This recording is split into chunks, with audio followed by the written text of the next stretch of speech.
So this is just 16:25 hours GMT, that is 4:25 p.m. so-called British Standard Time in London, within quotation marks, UK, on Sunday the 28th of November 2021. And this is the KHOODEELAAR television channel being broadcast only on the internet. Now, the stupidest and the most insulting image of the liar with this picture of his hand on his head. This is a contrivance. This is a complete dishonest display. That shows him as being serious, being worried, and even with a conscience. All of this pretense is fabricated by the congenital liar. Because that and this other picture, which is in the lying legacy of Beaverbrook,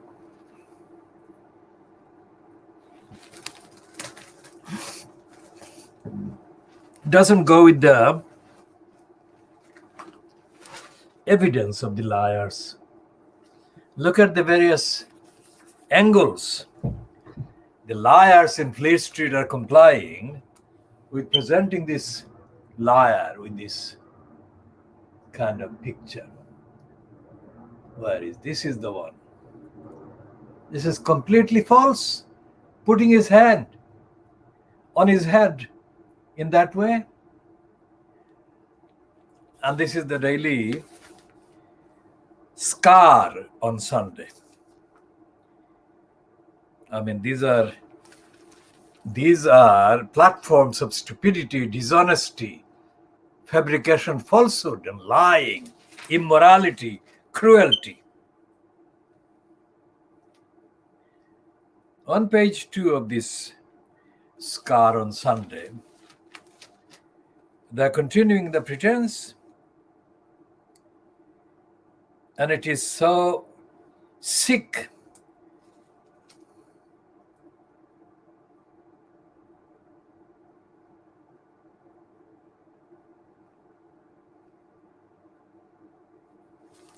What kind of country is Britain or the United Kingdom? Because these accounts, some of the accounts published by the most corrupt Fleet Street, says that claims that the victims of the massacre on the Channel, of course, only a few handful maybe so far, have been identified and traced, and some of the mainstream, like the Sky News, have claimed that they have sent reporters to Iraq and to the Iraqi, kind of Iraq-linked Kurdistan, from where most of these victims of the massacre, this massacre, come from. And the account the Sky News has published so far that I have seen is that none of the families of the victims, they of course don't name all of them, but generally they're referring to the victims of the massacre and saying that the families and the relatives or relations that these people have allegedly, the Sky News people have allegedly visited and spoken to, are not angry. We shall discuss that anger in terms of emotion later. And other accounts have said that despite the fact that the people who have been kind of reported in the statement, in making the statements, that despite the fact that they are friends or acquaintances or relatives or members of their families or close kind of people that know they have been close to, some of them have lost their lives or have lost their lives. Despite that, these people say that they will try themselves to cross the channel in the same way. Now, this is not just unbelievable. This is fabricated and distorted on any number of levels. And we shall be talking about the distortion at the levels. Now, about the concept of emotion, the Guardian-controlled Observer magazine today, Sunday, the 28th of November, has a propaganda piece for the outgoing presenter on Channel 4 News, John Slow. Now, I call him John Slow, S-L-O-W. I have been calling him John Slow based entirely on the evidence of his backwardness. Now, this is the guy who has been overhyped. I call him backward, but he has been overhyped by the kind of mainstream in Fleet Street and surrounding kind of areas, if you like. And a few years ago, either on Channel 4 or a similar outlet, there was a slot where two women, these are two women, that one is Sue Parkin and her colleague, and they had as their kind of guests on that occasion the BBC's Radio 4 Today program presenter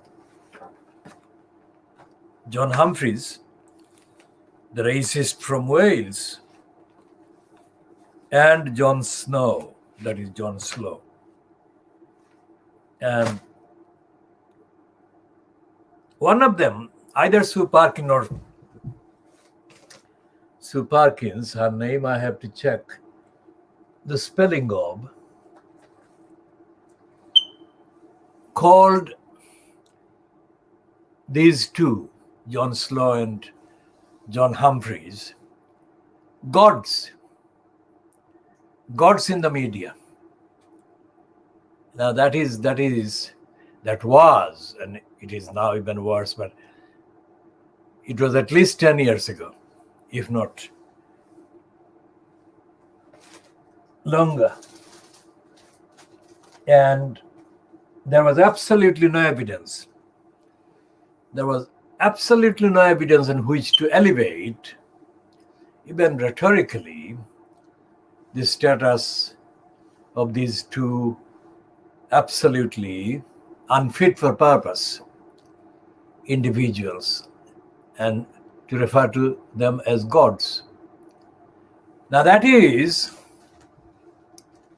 an indication of the corruption, nepotism, and mutual, if you like, admiration that dominates the mainstream media, including Fleet Street. And today's Mail on Sunday, quite apart from the piece in the Observer that we shall go back to about John Slow, confessing that he has been always emotional, and to him, being emotional is a good thing. Now, Of course, it is a truthful statement that every individual has to have emotion, an emotional kind of aspect to their personality and their character. And this is part of human being, human nature, and other creations, creatures. Now, one of the things that John Slow does or has done as presenter of the Channel 4 is to have guests, of course, guests and plants guests. And the young English singer appeared on his program. And the way he spoke to her, to me, it came across as patronizing in the extreme. So objectively, I took exception to that and I posted something critical about his behavior. Now, remember the reaction of racist women in the media and so-called politics. I mean, these racists use or abuse their gender in order to mount racist attacks and slurs and so on. We shall discuss that at another time. I have discussed it before, but I shall discuss that another time in a contextual update. So this particular English singer then posted on her social media account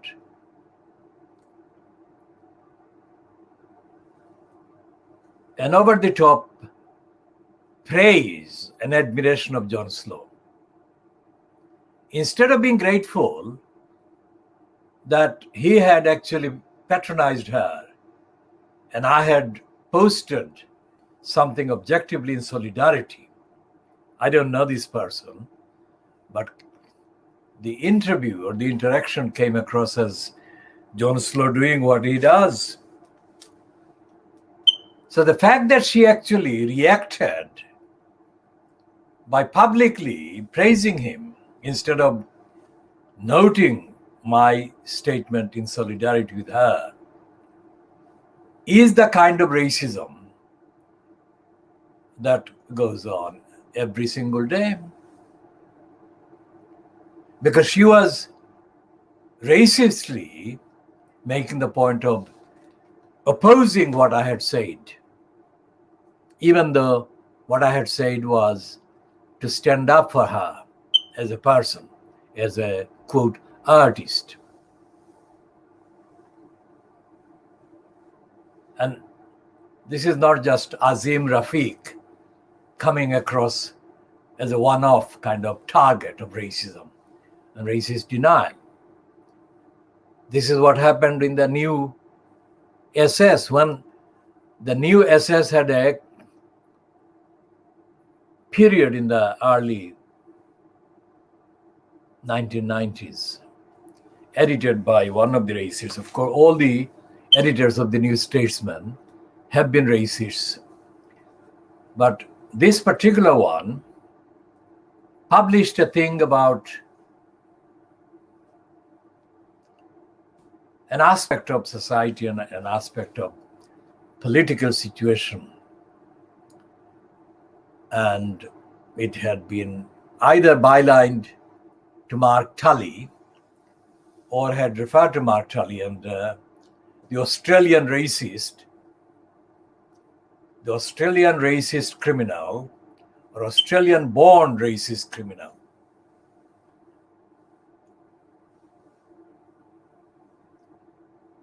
And that Australian-born racist criminal always reacts to any comment about his activities by questioning the rationality and the sanity of the person criticizing him. a tactic that Ken Lying Still Livingston does as well, a tactic that the Stalinists do, and a tactic that the fascists do as well. Fascists, Stalinists have got this thing in common. Many things they have in common, but this one, anyone who is critical of them, rationally, objectively, must be out of their minds. That is what they use to kind of respond to criticism that is otherwise valid, factually valid, evidentially valid, morally valid.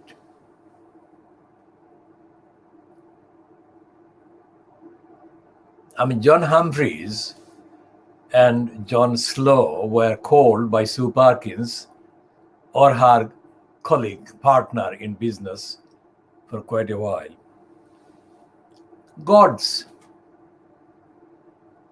These people are supposed to be secular. These people are supposed to be rational.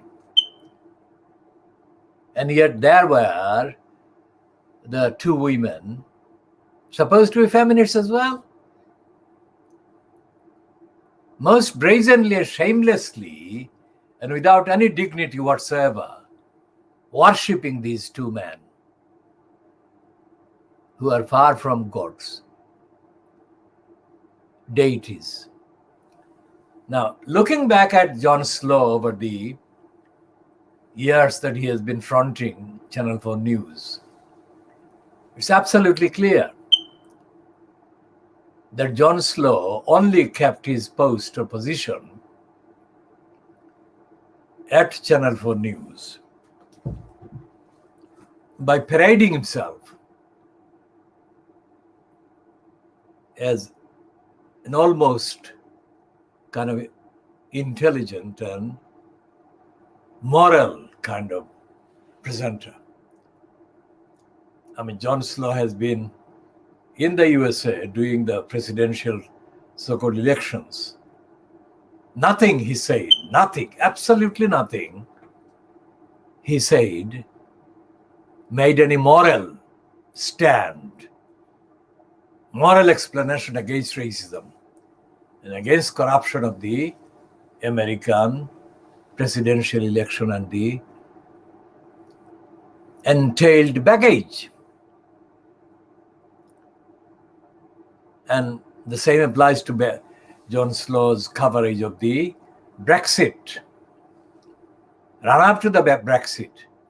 And it's completely, absolutely, way short of telling the truth, let alone expressing any traceable evidence of prescience. Everything that our campaign has said about Brexit has been vindicated, as we have been vindicated on everything else we say, because that is what we do, tell the truth. And we don't state or publish or utter anything that is in any way linked with any party or partisan ideology.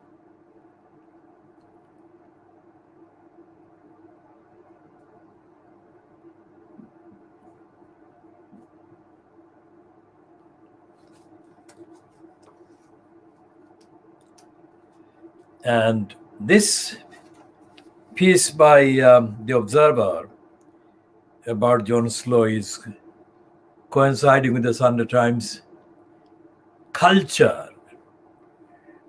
bulletin or supplement, marking George Clooney at 60.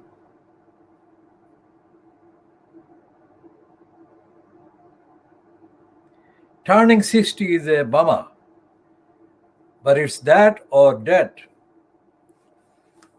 Now, these people, John Slow and George Clooney, these are paraded to the many by Fleet Street and by their associated counterparts in the broadcasting kind of platforms as deities, as semi-gods or almost gods. Nothing that John Slow has broadcast,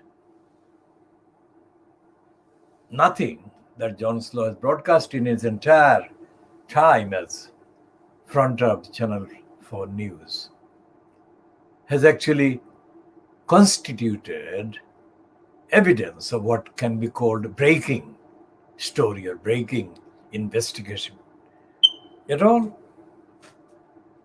And although he has it's really ridiculous. The fact that he is married to an African woman is mentioned as he is being married to an African woman, just like David Bowie. What does it have anything to do with it? But the parade, like Jeremy Corbyn's adultery with Diane Abbott, was celebrated as an achievement, as a conquest. And during the first 2 years of Corbyn's incumbency as, quote, leader of the Labour Party, the Daily Mail Group published several items about Corbyn having this adulterous relationship with Diane Abbott.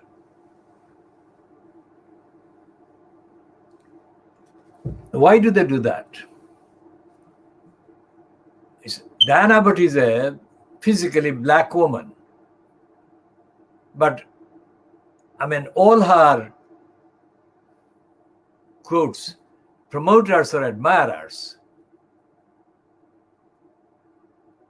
happen to be white. They don't talk about that. She got married to an African man, black man, Thompson, by whom she produced a black child. But that's it. Thompson never has featured in Diane Abbott's political conversations or political interpretations. Isn't that odd? Because she was put as the front runner in the Labour Party's racist project of black section. Those in the black section platform have always denied my analysis. My analysis has always been from the beginning that it was a racist project. It wasn't an anti-racist black section. And we shall come to that shortly again. Because all the achievements of Barney Grant, who was one of the black section intake, all his achievements, they have not lasted, have they? What were the achievements? His most often publicized role just before he got in, I think, was the statement that he made, reportedly, the police had got a bloody good hiding.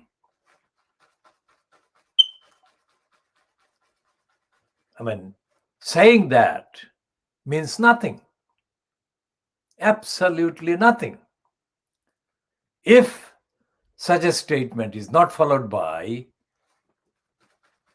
in-depth engagement about the role of the police in relation to the rights of the people affected by the attacks on black community by the police, which is what the Broadwater Farm so-called riots was supposedly about, in the middle of which Barney Grant reportedly said that the police had got a bloody good hiding. Nothing that Barney Grant said on the record after he became MP, after that, black section MP, let's say, constitutes substance or substantial opposition to racism in parliament, racism beyond parliament. And Barney Grant did not solidarize with the black community after the election that saw him and the other three enter the House of Commons.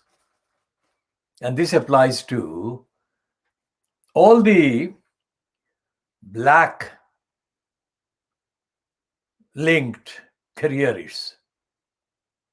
Now, I mean, Keith Sleaze Vaz is not from an African background. He is from the subcontinent, India. So if Sleaze Vaz can call himself black section member, then it follows that everyone else from the subcontinent is a black section kind of eligible. And yet, this is denied elsewhere, as well as by the African origin individuals. It has been denied by Sleaze Vaz himself. Sleaze Vaz, Paul Boateng, Barney Grant, and Diana Abbott, these four black sectionists, have not produced anything of any significance about the plight of the victims of racism in this country, or the way forward for representation against racist obstruction for the establishment of the rights of the black community, including Asians and Africans. So, what's the point of talking about John Slow being married to an African woman? That's the question. And during the 1980s, middle of 1980s, there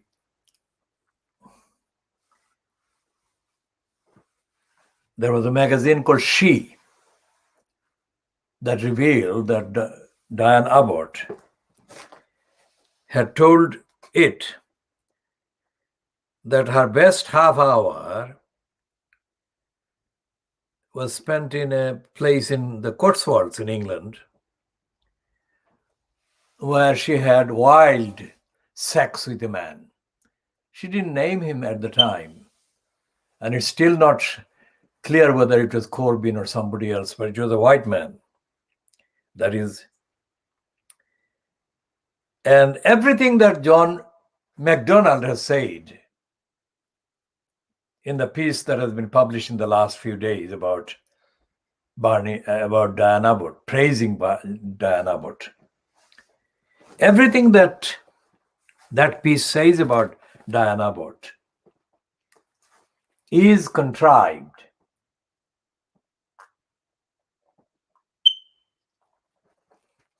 And there is no sign of a single white person in the gallery of her admirers, as reported by that particular promotion. It calls Diane Abbott attractive, and it calls her intelligent and all the other things. But nothing that Diane Abbott has done since 1987, when she got in as an MP, black section MP, nothing that she has done has included,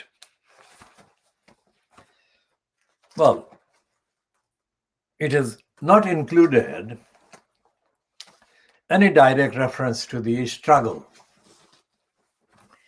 against racism at any level initiated by, carried out by, and conducted by, and continued by the black community.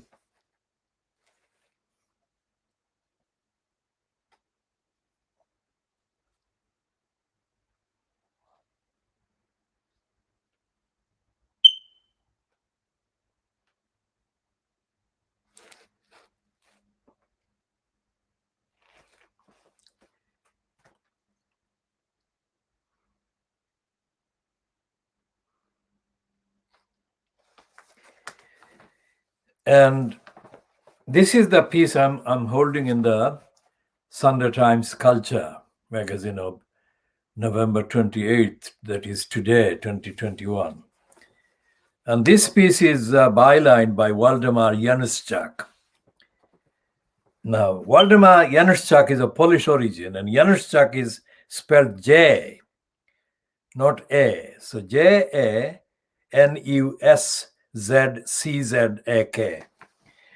Waldemar Januszczak was involved with Channel 4 at the beginning, and he had his kind of 15 minutes of fame. But Januszczak has got this piece about the artists, retrospective at the Tate Gallery, etc. But Januszczak, who was praised by Tariq Ali, who, like Diana, but doesn't know any Asian people apart from himself, and he's the guest, he is a kind of given a patronized platform by the racist left. Just like Diana Abbott has been given a guest platform by the racists on the left, whether they coincide with those particular racists that patronize Tariq Ali is not certain. But Boris Johnson's recent critic, Michael Heseltine, is a friend of Tariq Ali's. So that gives the picture. Ordinary black people, ordinary people fighting ordinary racism are not recognized. And that is the point I'm making about the emotional kind of claim that John Slow has made. He may be emotional, but he should not be putting it across as if he is the only one on the planet Earth that has any emotion. Every single human being is made of emotion. Some people suppress the emotion, others disguise them, but everyone has got emotion. Emotion is part of being alive. I mean, whether the emotion is morally consistent is another matter, but emotion there is in every human being. And as a person who has absolutely unlimited emotional attachment to kittens, squirrels, bunnies, I can say quite without any qualification that these creatures that I've mentioned, there are some of them, but there are 18,000 creatures according to the Holy Quran, 18,000 different species, that is. And there is no other account of how many creatures or species there are. So the reference to the Holy Quran is because of that. And according to the Islamic faith, all these creatures, the 18,000 species, let's say, according to the Quran, have been created by God, whose kind of couriers of whose message and mission are human beings. And the reference to the 18,000 creatures or species is in that context that the creator, that is God, has created these species as complements to human beings so that human beings can do the right thing do the right thing, not the wrong thing.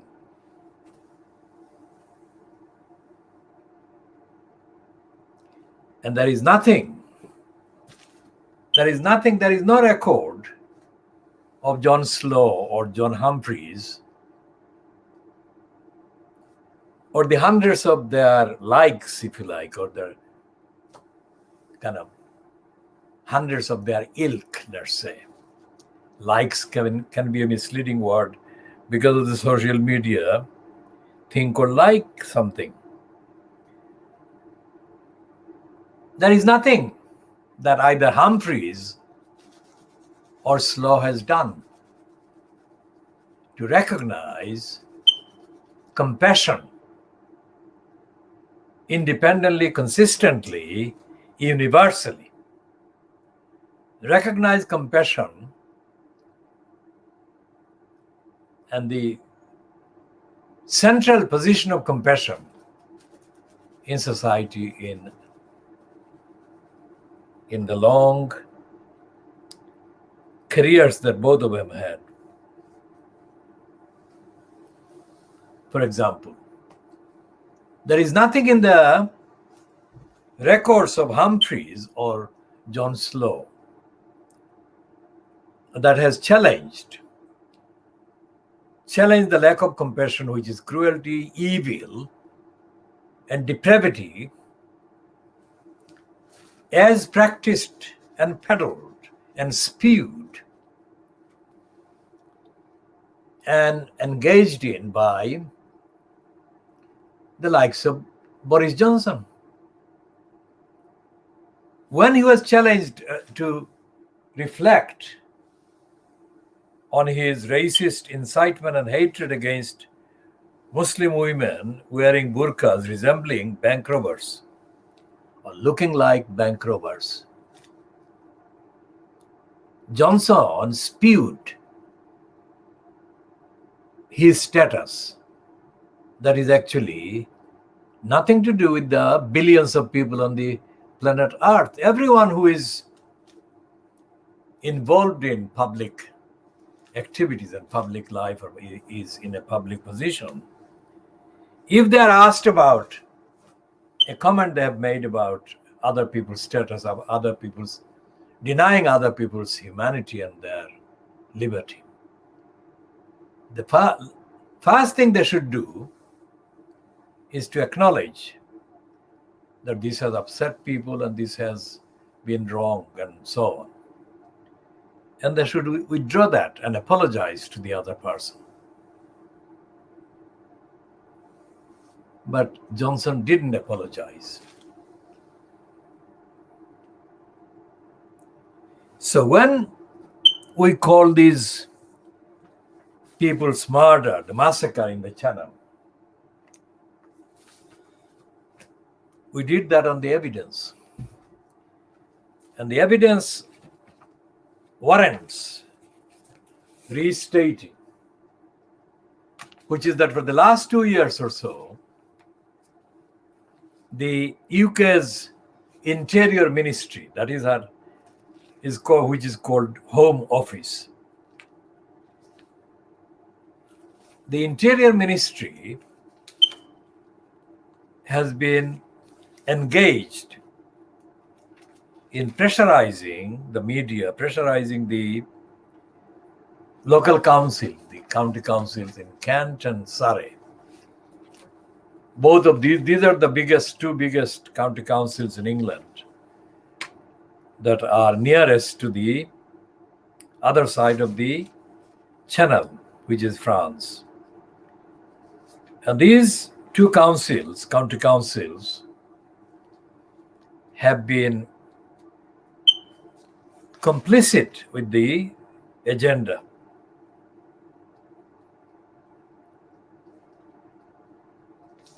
Because the agenda has been to terrify and terrorize the migrants into not wanting to, or into not attempting to kind of cross the channel.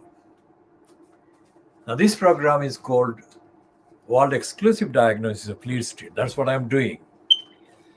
And the fact that I'm doing it and is not being done anywhere else is the exclusive beginning. But the contents are also exclusive because no platform exists anywhere that actually does this exclusive diagnosis of the Fleet Street. There is no university, there is no government department, there is no library, there is no faculty nowhere, and no outlet, no television channel or radio station that does anything like what I have been doing and what I do. So it's a world exclusive diagnosis of Fleet Street. First of all, it is something that is not done by anyone else or any other platform. And secondly, the contents are also exclusive.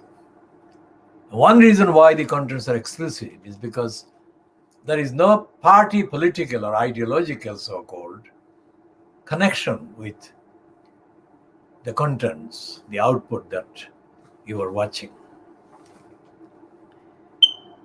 The only basis is the evidence. And the evidence is objective, even though some of the evidence is illustrated by reference or referring to the incident where John Slow's guest, a white English woman singer, was the subject of a comment that I made, objecting to him, patronizing her.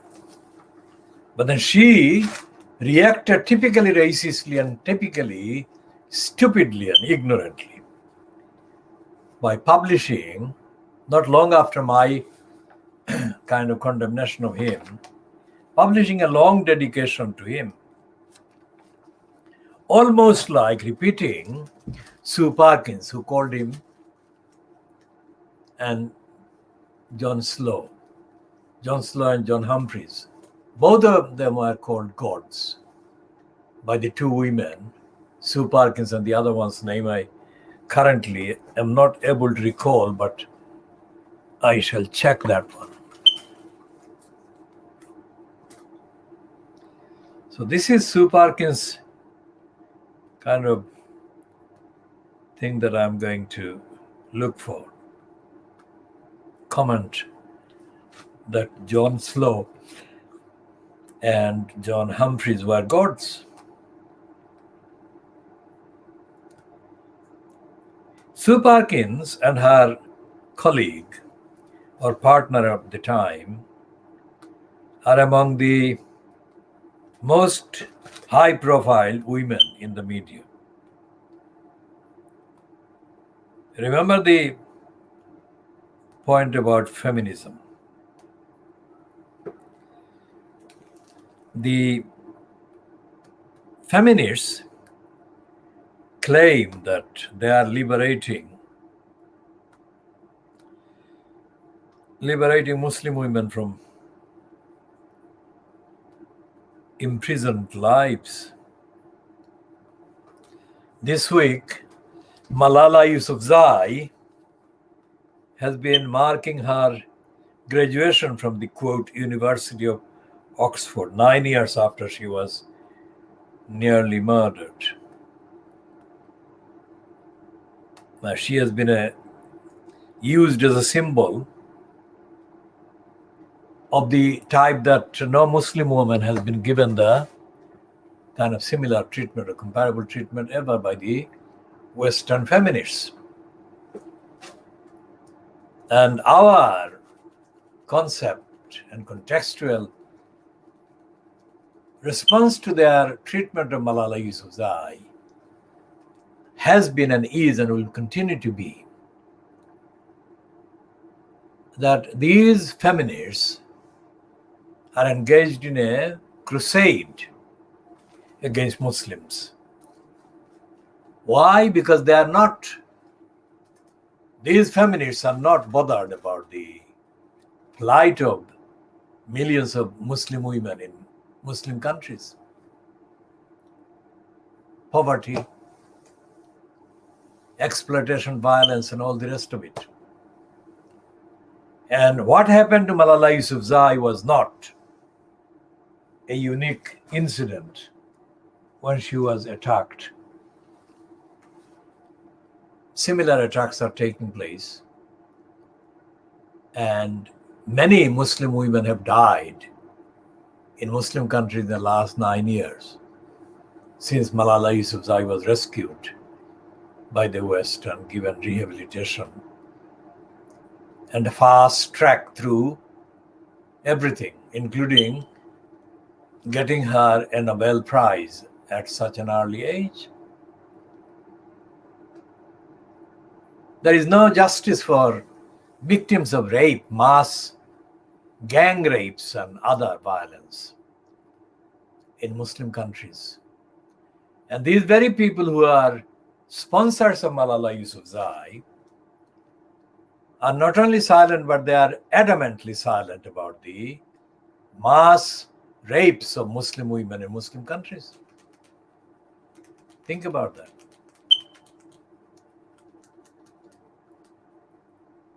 And I'm thinking about the gang rape of the young woman in Silot in Bangladesh in the MC College, Murari Chand College. Despite the fact that they have been identified, etc., they have not been dealt with, and other Muslim women in Bangladesh have been gang raped since then.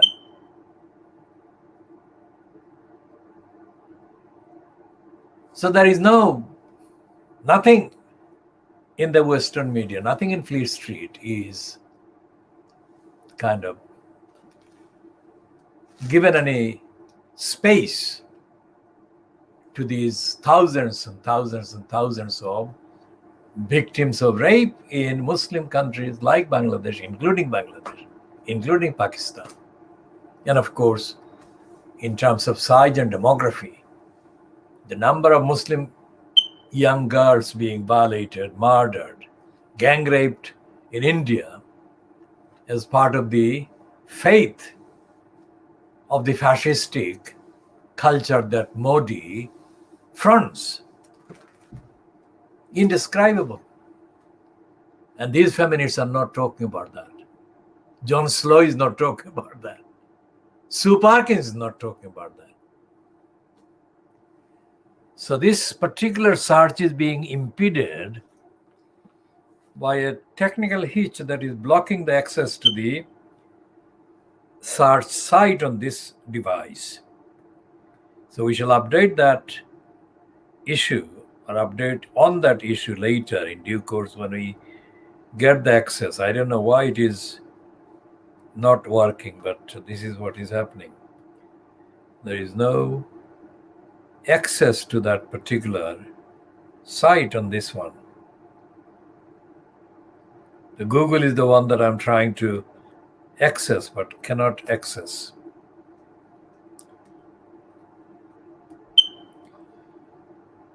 Don't know why.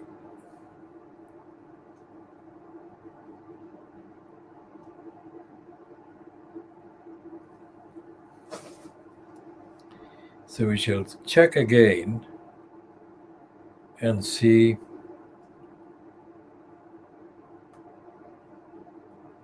whether we can access this one.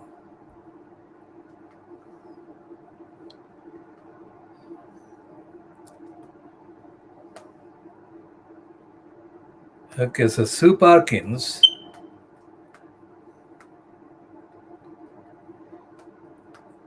often I have mentioned the Library of Congress in Washington, D.C.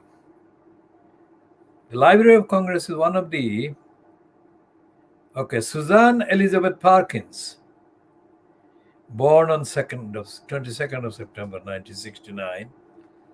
This is the description in the wiki entry on her.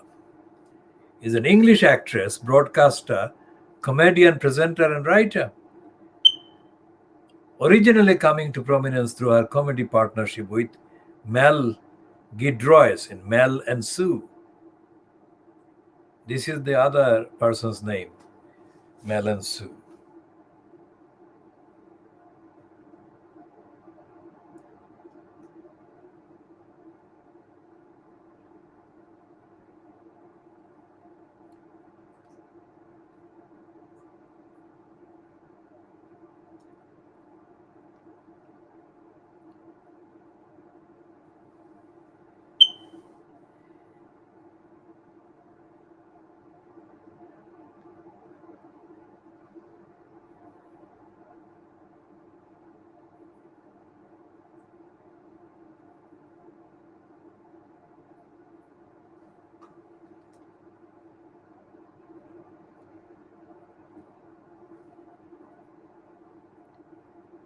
So she's not being, well, her entry doesn't mention the remark that she made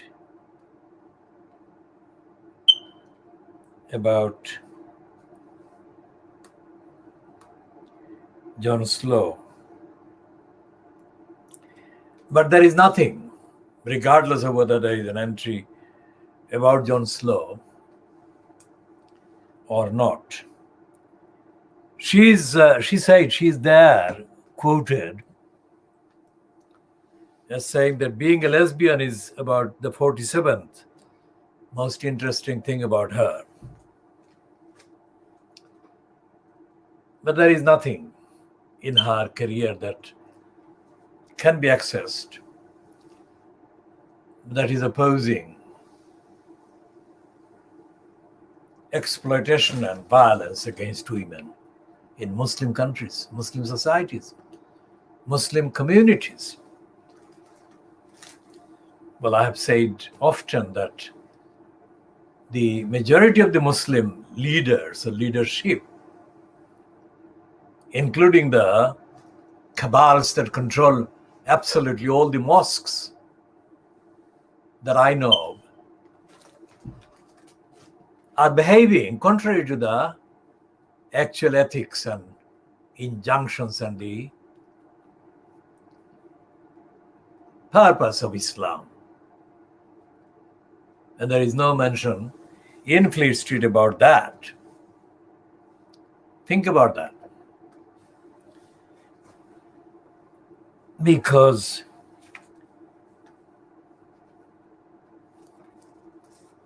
Islam is supposed to be, Islam, the word Islam, the term, the concept of Islam is peace.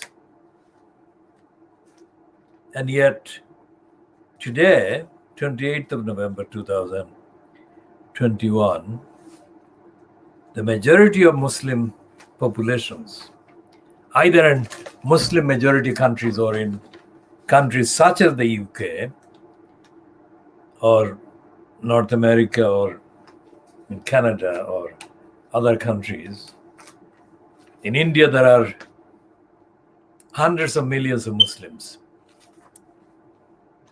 And the Indian narrative, the agenda in India on politics, arts, culture, education, etc., and judiciary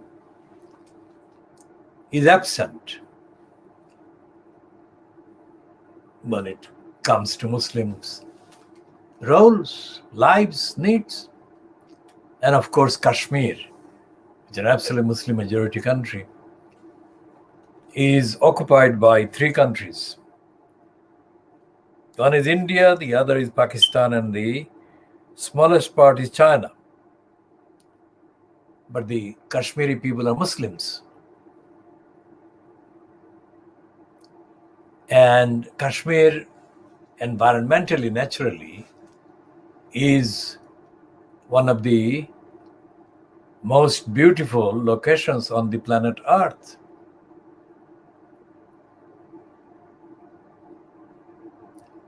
And all of that is under occupation.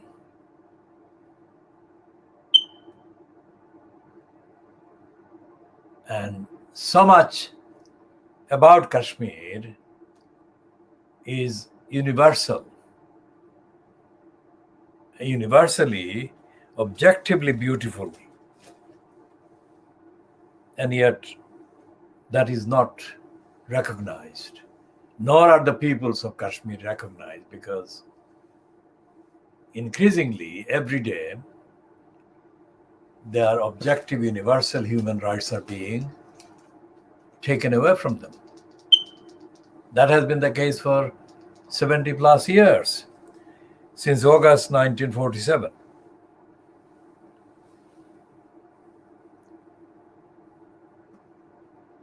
If a fraction of the loss of rights by the Kashmiri people was taking place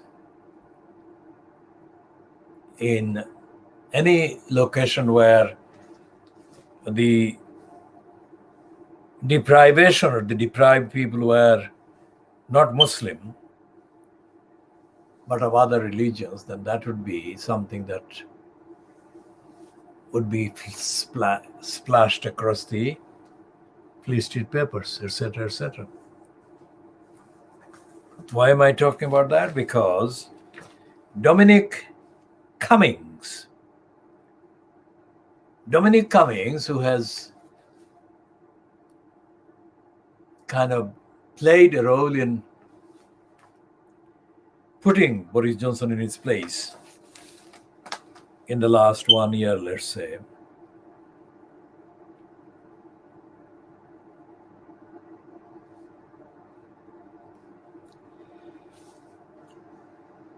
has bounced back to side with Johnson over the massacre of the migrants in the Channel on last Wednesday.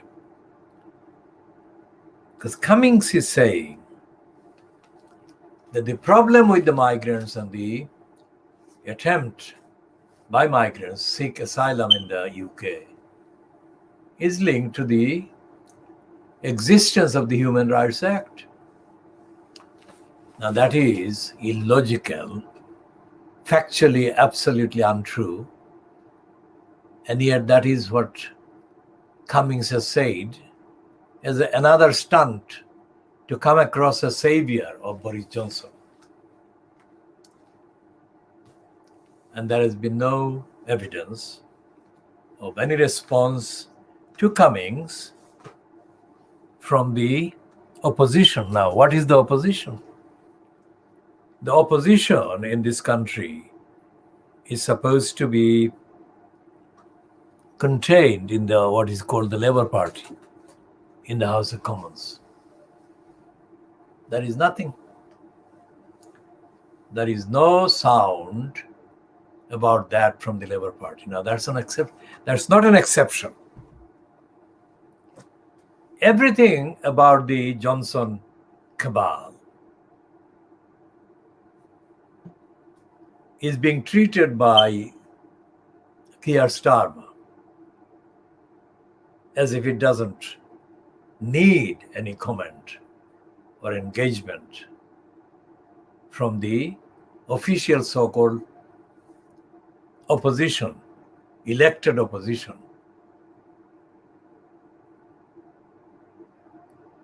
I mean, the latest, objectively speaking, because I'm not a fan of Boris, I'm not a fan of Boris Johnson most certainly, but I'm not a fan of Corbyn either. I mean, over a period of several decades, I have known about Corbyn and I've observed Corbyn, and I never thought that Corbyn is ever even 10% equipped intellectually with the necessary fitness to be the leader of this country. But that doesn't mean that I would ignore attacks on his human rights, that I would ignore the attacks on his democratic rights, which is what Starmer has repeated in the last few days, as reports suggest. Reports say that Starmer would deny Corbyn the opportunity to stand as a Labour Party candidate at the next general election, whenever that is due. And in the same piece or package about that particular obstruction by Starmer against Corbyn, or Corbyn's contested candidature, is a statement saying that Corbyn's supporters think that he can win even if he stood as an independent. And they refer to Ken Lyons to Livingstone standing at the 2000 election, the corrupt post of mayor created by the crook Tony Liar and winning. These are not two comparable situations. Because when Livingstone was being barred by Tony Liar from becoming the Labour Party's official candidate for the corrupt post of London mayor, Livingstone was not targeted because of his role in the past as a leader of the Labour Party or as the leader of the Labour Party. He wasn't. He was in the post of leader of the GLC. But being a leader of the GLC did not and cannot be treated as an equal to being the actual leader of the Labour Party itself, which is what Corbyn was. So it would be another item of evidence to substantiate my claim that Starmer is the political murderer of the Labour Party. I mean, how low can you sink? This obstruction to Jeremy Corbyn is intended to push this individual, Corbyn, politically out of existence altogether. I mean, what kind of logic? There is nothing that exists. There is no precedent that can compare with the fact that a leader of the party is being denied even the right to stand as a party leader, party MP for a constituency. The only examples that you can find of this kind of behavior would be in Stalin's kind of regime and in the satellite states within the USSR that Stalin either controlled or influenced. I remember the 1960s treatment of Alexander Dubček by the Stalinists controlling the Russian Empire. I mean, Dubček was in Czechoslovakia, and I was following daily the onslaught on Czechoslovakia, the Prague kind of arrival, 1968. I mean, Dubček was an ordinary intellectual and democratic and fair-minded individual. So when he rejected the Russian kind of Stalinist domination of Czechoslovakia, Dubček was treated as if he had ceased to exist. And the treatment the Stalinists meted out to Alexander Dubček was one of 2 or 3 internationally sensitive and internationally kind of alarming violations of democracy and basic human rights that contributed to the creation in the minds of the base majority of the observers right across the world an awareness of how bad Stalinism was. that led to the events that ended that confederation of the Stalinist USSR in the 1980s. It wasn't everyday events, but these symbolic events. This is Alexander Dubček that was treated like that. And the other Alexander Solzhenitsyn, was treated similarly with contempt by the Stalinists. And although Solzhenitsyn went to America, stayed there 20 years and came back to Russia because he found America too corrupt as well. These two Alexanders, their kind of treatment by the Stalinists contributed, without any doubt, singularly, let's say in each case, to the collapse of the myths that the Stalinists were socialists or Democrats, or they were in any way, shape, or form doing anything for democratic revolution.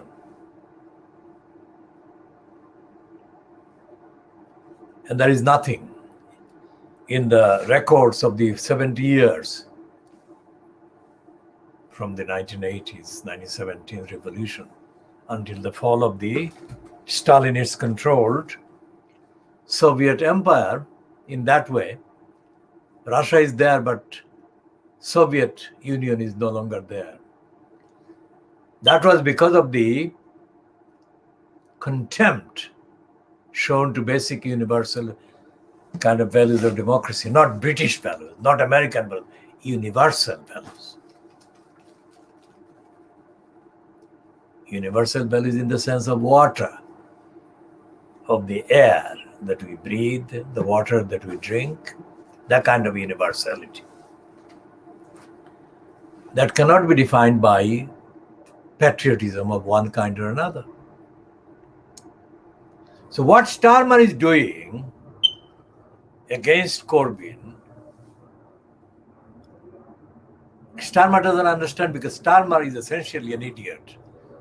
I mean, Corbyn is an idiot, but Starmer is a different kind of idiot, because Starmer is an instrument of all the forces and all the powers that don't want the ideals of the Labour Party to be practiced in the government. The founding ideals, let's say, not the ideals of Tony Blair or Neil the Crook Kinnock. I mean, the Labour Party has never been allowed to establish itself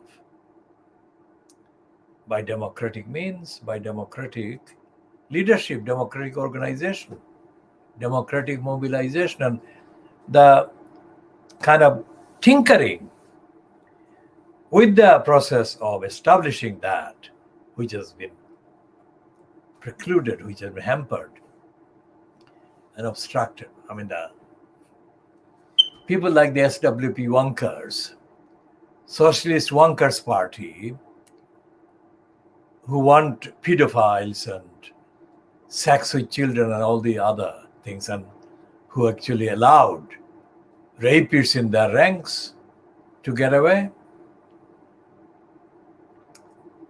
These fiddlers are no match to solid organization of democratic activists in the Labour Party itself. It has never happened. Such mobilization that should have taken place has not taken place ever in the history of the last, well, let's say in the last 100 years. In 1921, they had in the East End of London the Poplar councillors. Poplar councillors who stood up for the ratepayer poor constituents and stood up against the conservative regime in the country 100 years ago in 1921. They ended up in prison. Can you imagine? That is the only event of that nature. The actual elected councillors risked jails and went to jail by standing up for their electors.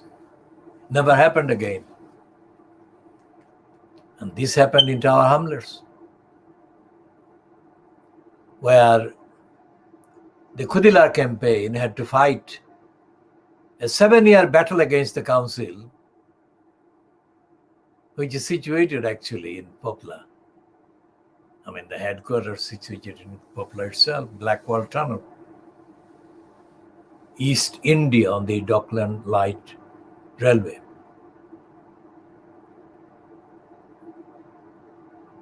The council, Tower Hamlets Council,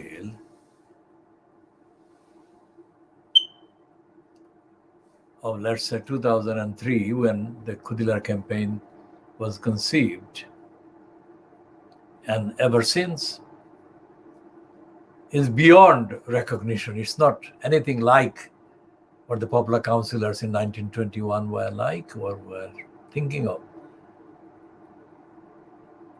Tower Hamlets Council is a synonym for corruption, criminality, backwardness, racism, and worse. And the Fleet Street papers that are today, Sunday, the 28th of November, kind of engaged in looking for any excuse to not talk about the massacre that took place in the Channel on Wednesday last week. Have nothing about the role of the Tower Hamlets Council, let alone of any other councils. And yesterday, in the financial crimes, Camilla Cavendish had a long piece about well, she didn't call it massacre, but she referred to the deaths of these people in the Channel. And the list of excuses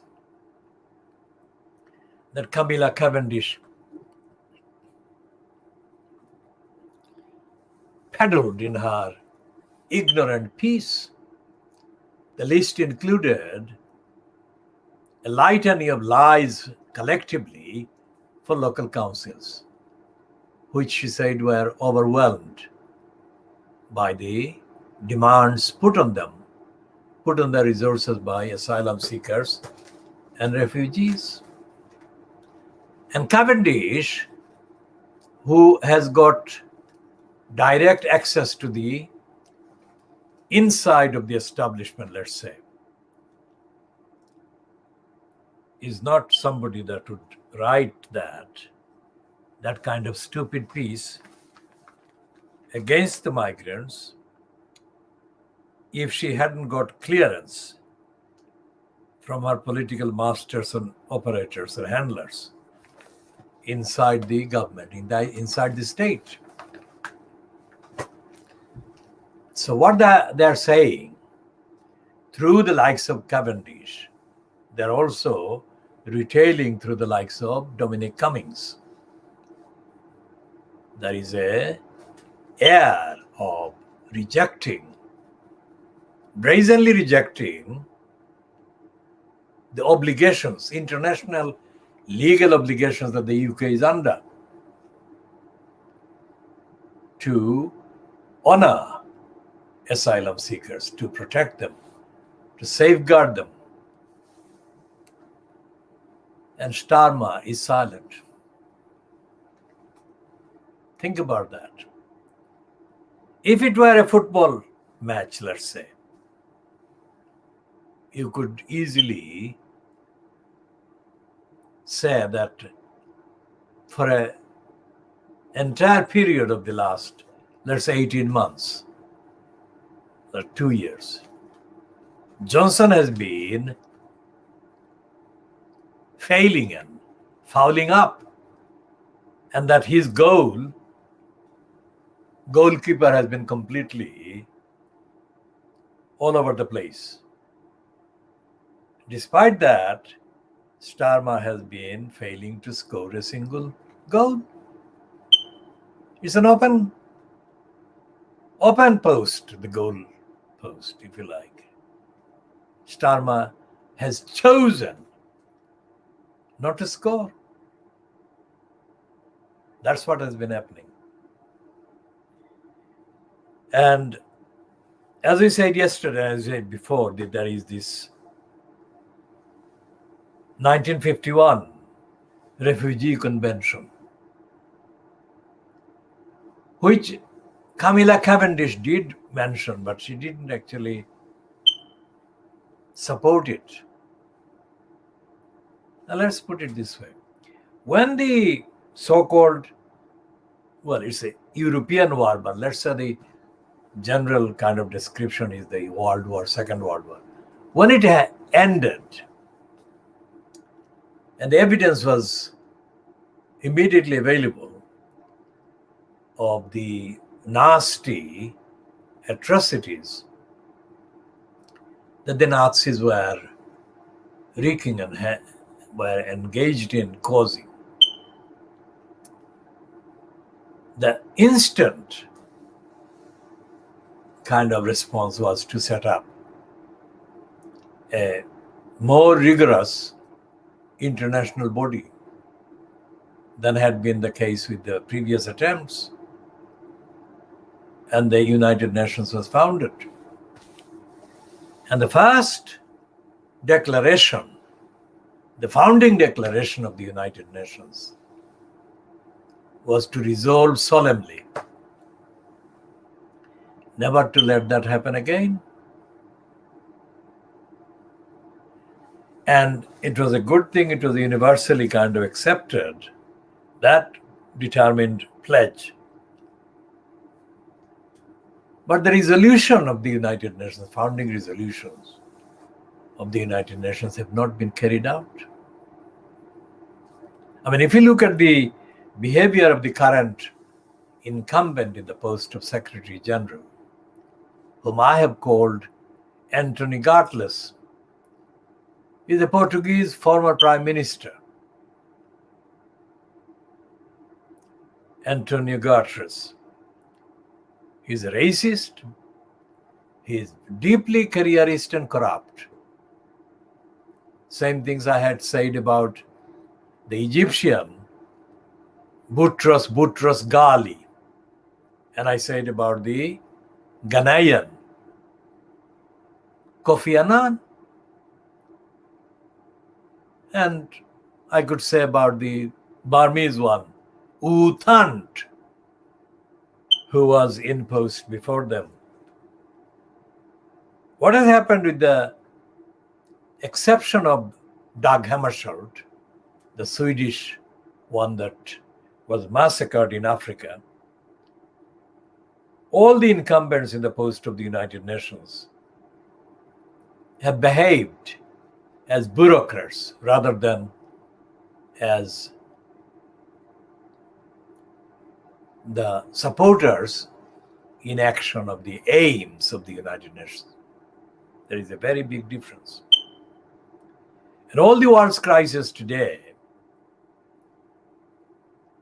can be tracked down to the fact that the person who has been in post at whatever time at the United Nations has betrayed the objects of the founding objects of the United Nations. Otherwise, after these people been massacred in the Channel, the United Nations should have come into action immediately.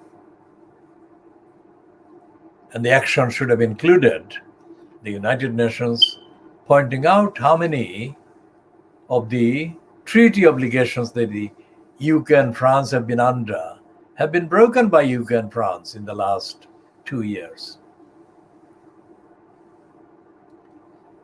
The image of the refugee or the asylum seeker, the image mentally pictured in the minds of the people, imprinted in the minds of the people targeted for this kind of brainwashing. The image has been that these are the most unwanted, undesirable people on the face of the earth. As you can see, this girl, 24-year-old Kurdish girl that was absolutely besotted with her boyfriend or fiancé, and he didn't even know until the last minute before she boarded the dinghy that she was on his way. I mean, what kind of undesirable is that girl? And what kind of undesirable is the mother with her 3 children that died as well? I mean, increasingly these people's identities and details are emerging, but not fast enough. This is the kind of nightmare that should not be happening between the two of the world's most overly promoted civilized states.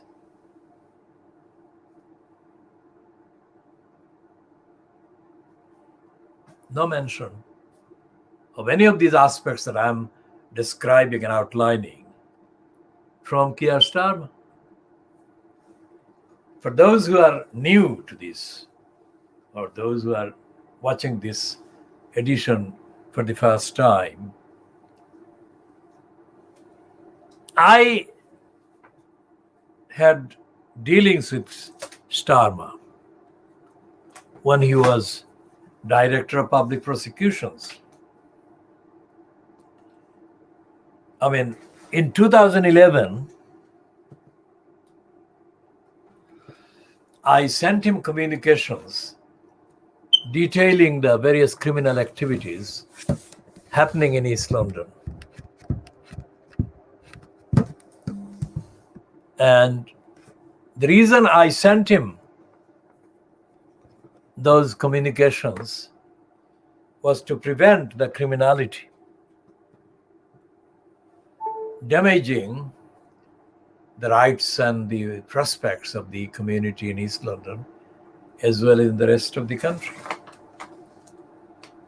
Not one, I think about a dozen or so communications with serious details of the crimes being committed. Now, this was the man in post of the Director of Public Prosecutions, the organization that actually makes the decision as to what crimes are being prosecuted or not through the courts. And the least he could do was to acknowledge the communications, but he didn't. Where do you go? I have experience of everything, everyone, every platform that happened to be part of the diagnosis that I'm making. As I said about John Slow and that singer, I mean, it's not just an academic kind of look at the newspapers and their failures and their omissions and their racism and their backwardness. It's on a personal, individual, empirical level that I'm engaged in identifying the shortcomings and in identifying the criminal collusion and complicity by the media with the state and others. And taking into account all the evidence every day, 24 hours, I'm saying that Keir Starmer is dead, politically, of course. And that he has murdered the Labour Party, politically, of course. And there is nothing in the Conservative Party which is full of scum that society can expect for the protection of the values that people need. I mean, to use the phrase that Jeremy Corbyn was muttering, not the few but the many. The many are not being represented in the actions, in the decision making, in the analysis. So there is this mindset being made worse about the most decent, most dignified, most liberating concepts that came to be included in the founding efforts for the United Nations. Everything that the United Nations stands for, I mean, in the founding statements, that is something that human beings and states had fought for a very long time before this happened. Fairness, due process, rule of law, equality before law, and all those things. And yet, the most offensive, abusive occupant in the history of the UK state,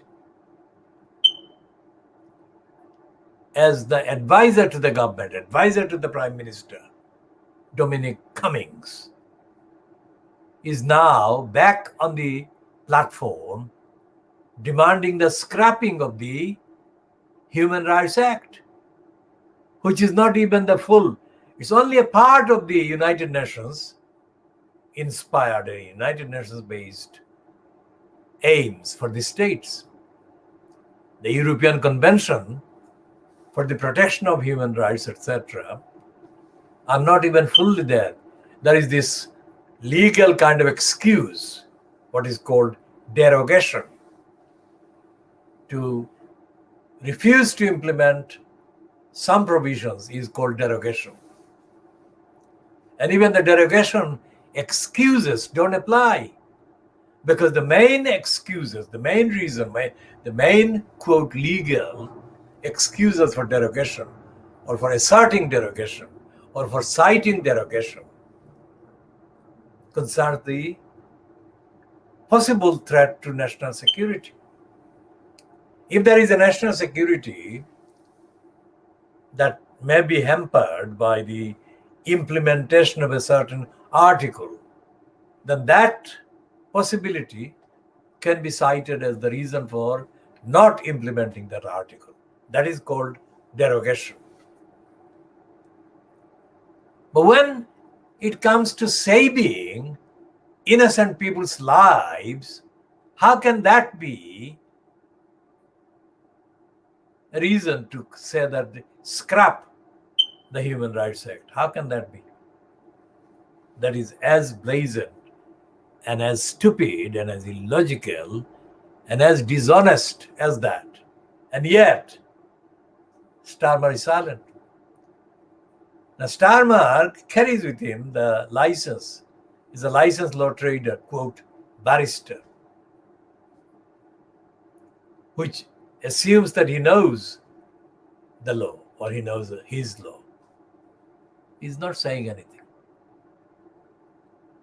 And you've got thousands of other licensed law traders trading under license as lawyers, staying silent. And this is supposed to be not Soviet Union before 1989. This is supposed to be not Prague, 1968. That was under Soviet Stalinist occupation. The tanks came. And this is not supposed to be China, 1989, remember? Was it 91? Whenever Tiananmen Square happened, quote, the Fleet Street media absolutely kind of out of control, as they mentioned the Chinese lone protester against the tanks in the rolling in the Tiananmen Square. So what is stopping Keir Starmer from condemning Johnson and Johnson fronted cabal? What is stopping him?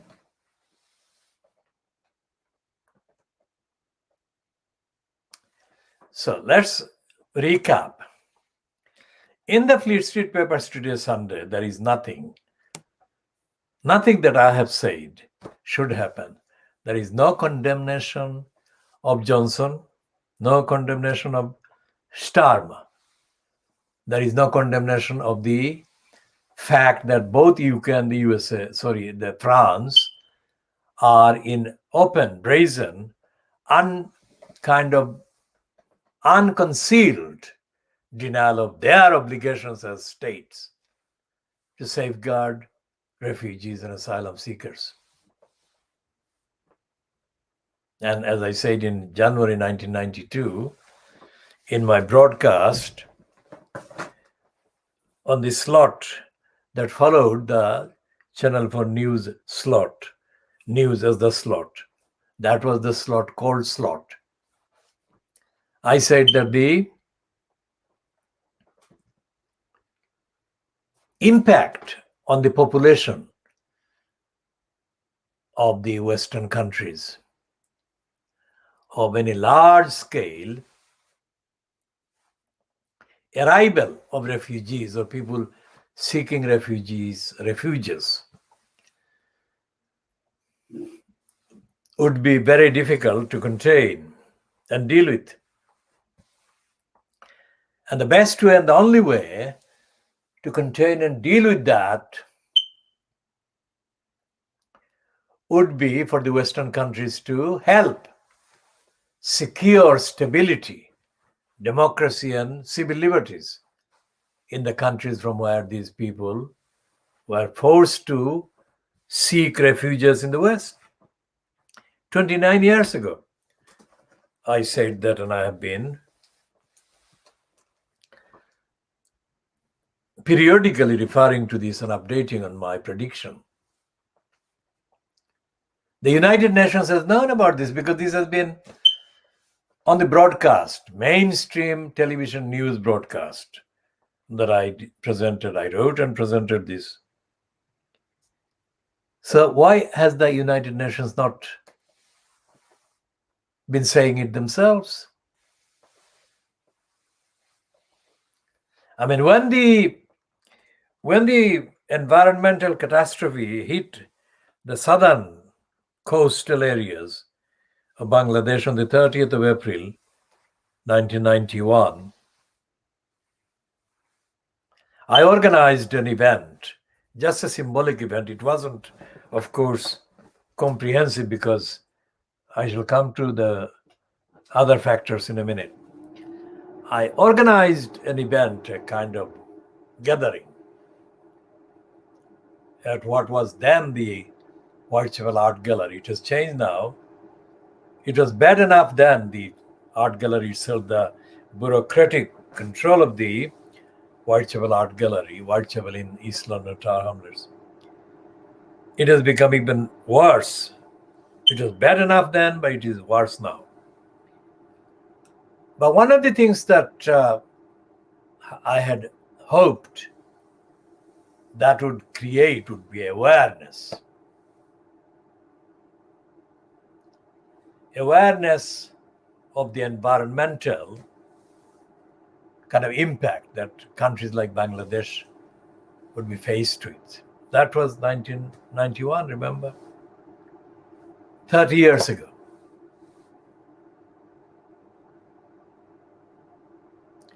And I subsequently organized,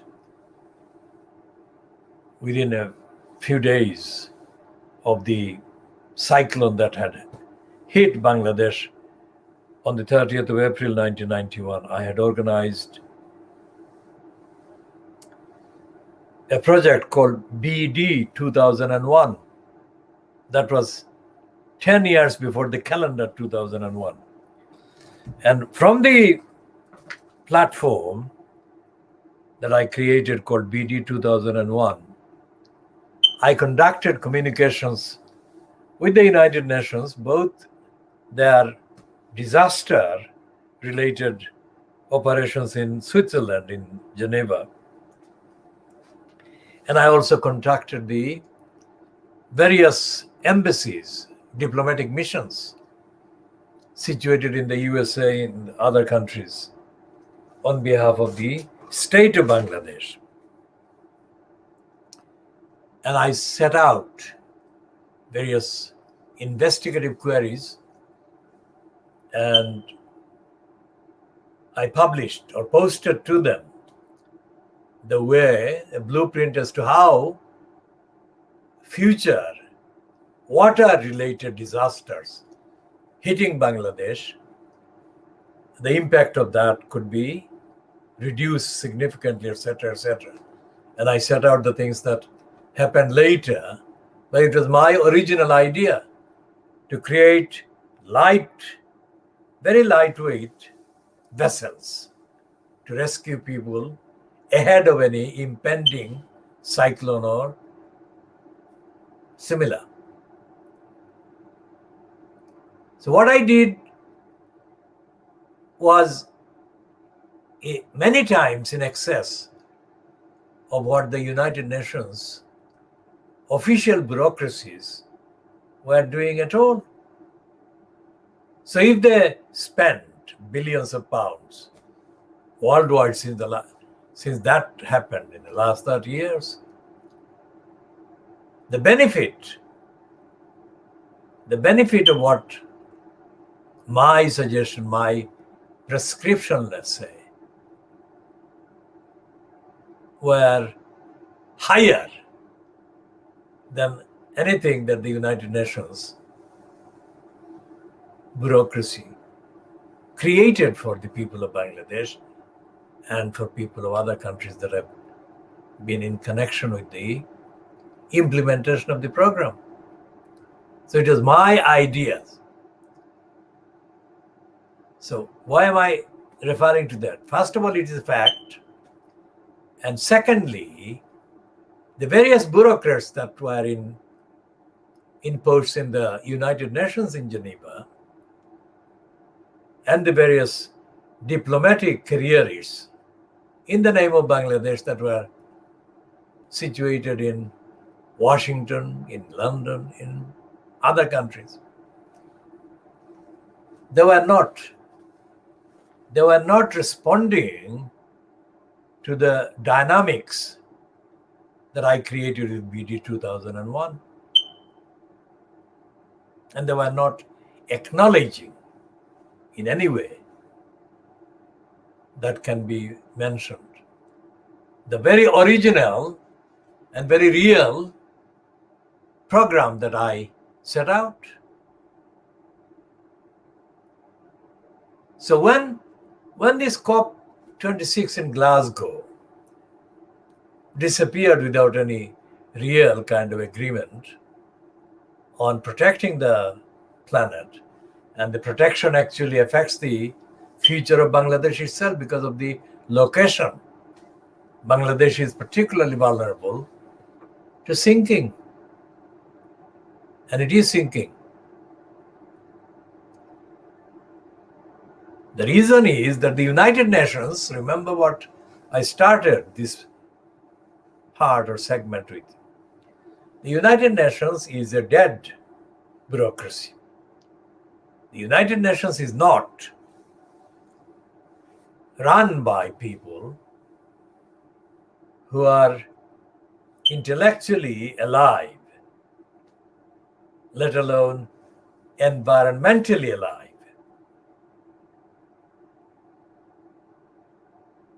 Think about that. And that is proven by the fact that the United Nations bureaucracies, there are several bureaucracies that actually kind of relate to the massacre that happened in the Channel. One is the humanitarian, another the environmental. And the other, of course, is the key task of the United Nations to secure peace, because it is the presence of the wars that contribute to the people being unable to live in their countries. most people who are refugees, I'm not saying every single one, because I'm not looking at a list, but statistically, the demographic kind of assessment is that most people who are forced to seek refuges and asylum are victims of lack of peace and civil kind of rights in their own countries. So that is something that the United Nations should be or should have been talking about these last few days. Again, in light of the massacre of the people in the channel, but it hasn't been.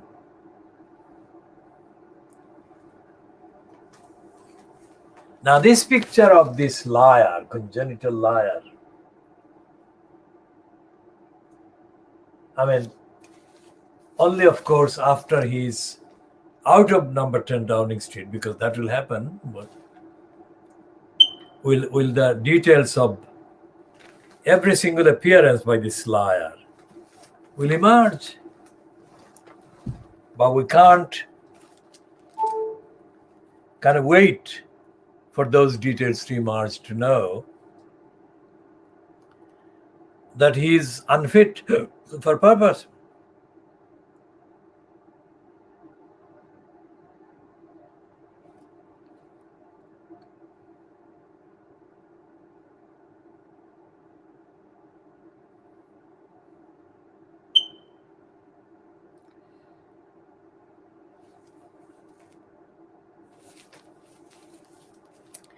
As I said about the American writer who visited the then East Pakistan, which is now Bangladesh, in the 1950s and wrote his book and published it in the 1960s. Again, I mean, his name is not immediately before me, but I can check and update on that particular aspect later in due course.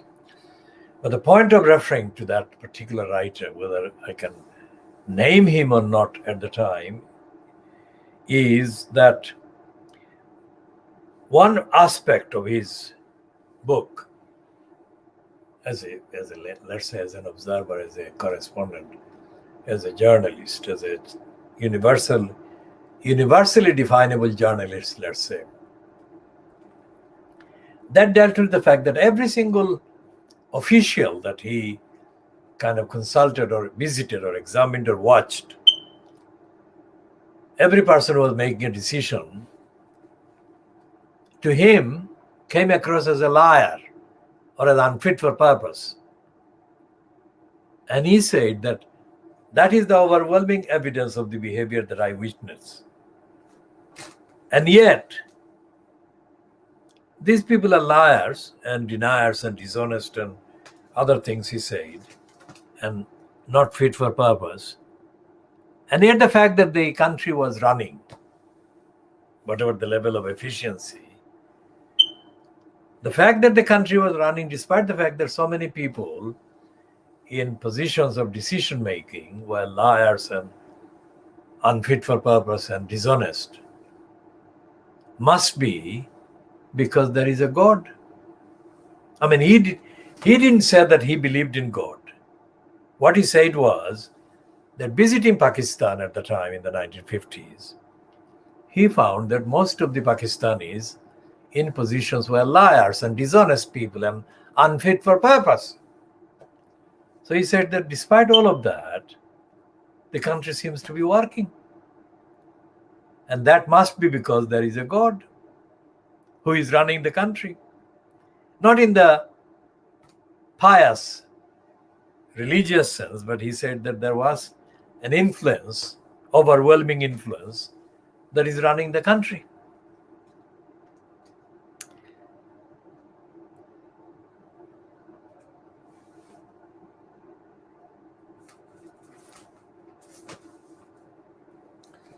So the brainwashing that they're doing today, Sunday, the 28th of November 2000, 21 includes, of course, the promotion of the idea that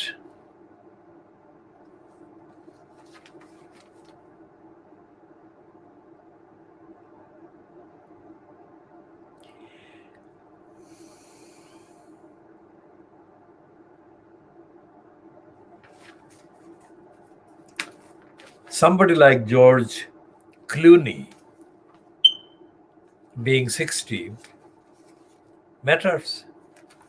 Who does it matter to?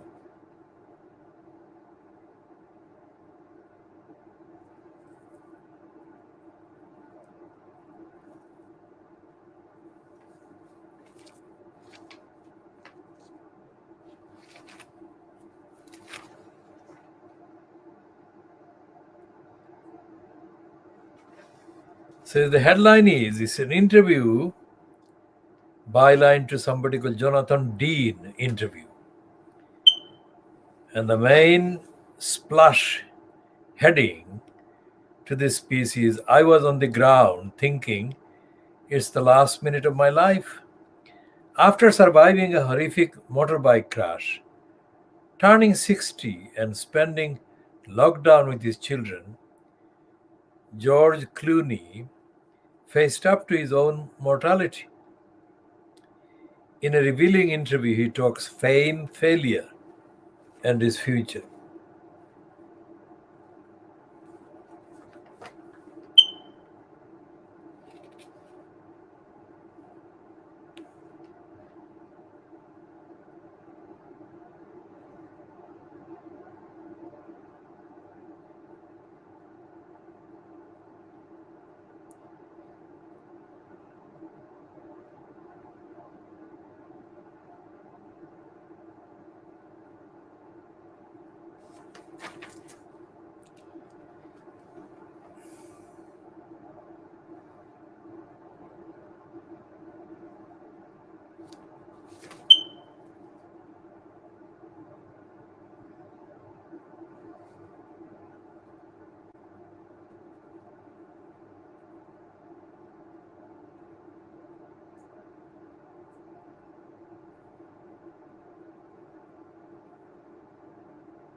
Now, this piece is about Clooney's domestic life and all, etc., etc.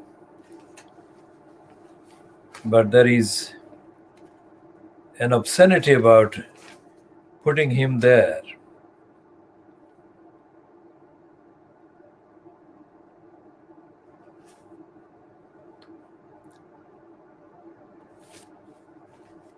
That needs to be kind of debunked. Instead of promoting somebody like Clooney, there should be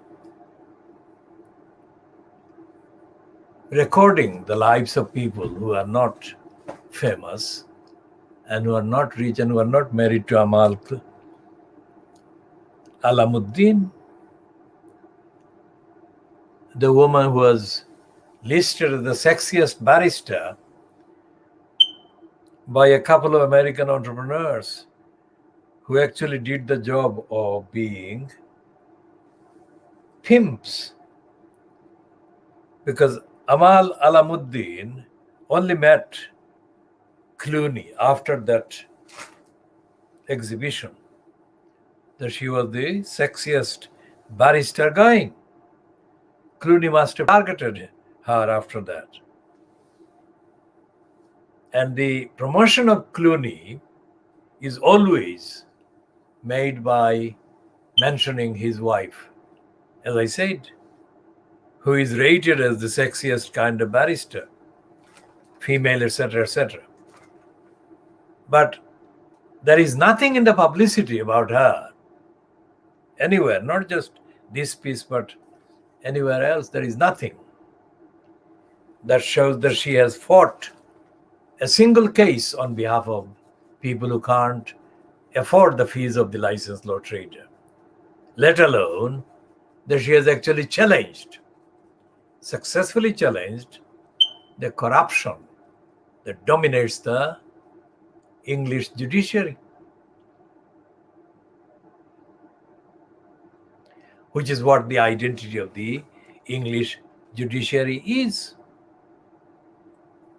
Because these people that have been massacred, I'm saying these people because I still don't know the names of these people. I only know the names that have been mentioned of the 5 so far. One, the 24-year-old Kurdish young female that has been given more publicity than the mother and her 3 children.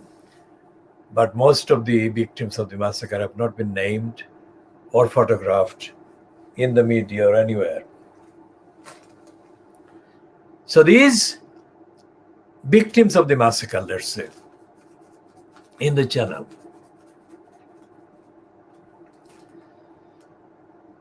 they have been victims, all of them, including the young woman who only told her fiance based in the UK that minutes before she got on the fatal dinghy that she was on her way. Why would she risk death, or why would she take that journey? Answer is legal. That is to say, although there is law, the Human Rights Act that Dominic Cummings wants to scrap, it's not just Dominic Cummings actually. What Cummings is doing now in this week is resumed his role as a kind of colluder with Boris Johnson. That's what he's doing. So the quote advice by this evildoer, Dominic Cummings, he ceased to be evildoer for a short period, but he has resumed his role as the Satan, advising the Congenital Liar. He is saying that, and his main advice for Johnson is nothing to do with governance, nothing to do with international obligations, nothing to do with ordinarily understood rights of people, but to capitalize, overcapitalize, and overexploit again the dimness and the stupidity of the little Englanders. That's the actual fund of votes that Johnson wants to exploit at the next general election. And that's what Cummings is doing. That's, let's scrap the Human Rights Act. What does the Human Rights Act actually say in this kind of, in the form that it is?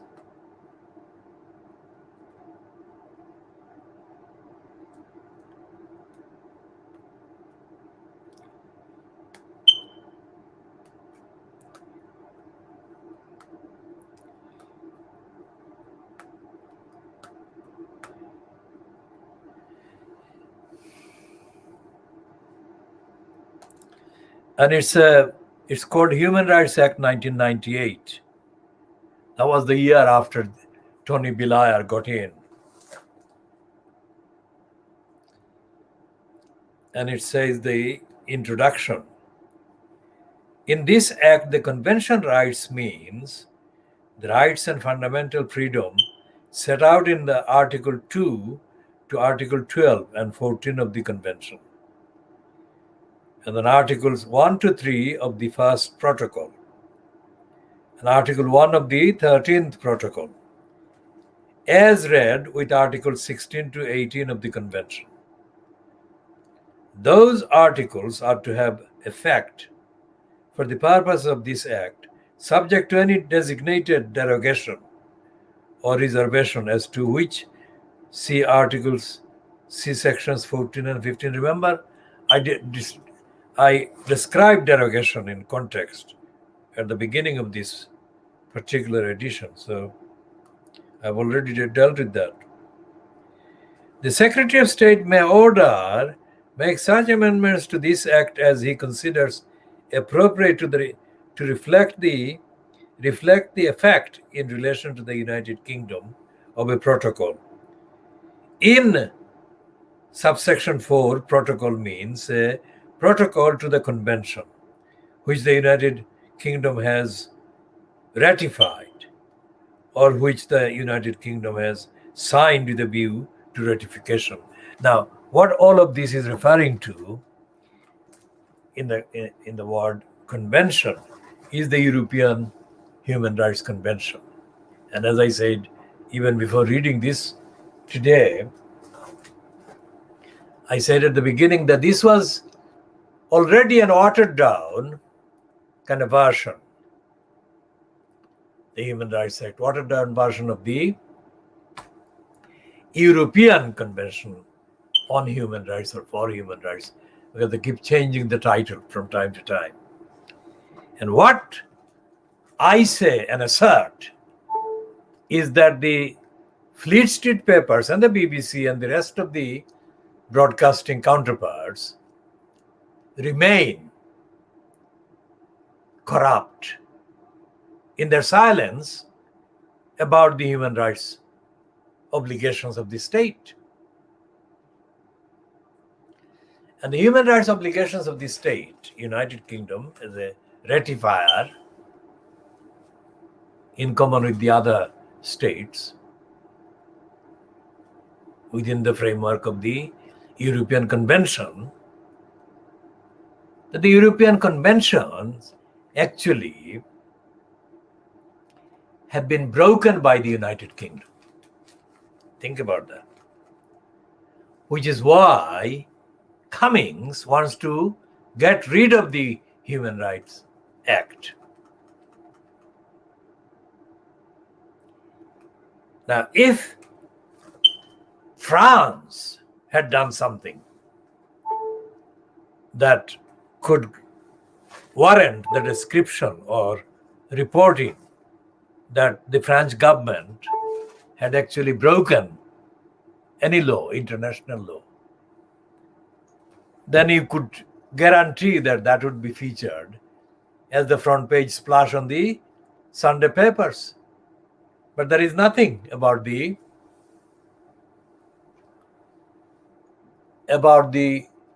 dishonest clamor that is being kind of engineered by Johnson-fronted cabal by bringing back into the platform the very Dominic Cummings that accused Johnson of being an instrument of Kerry Simmons when Johnson effectively sacked Cummings.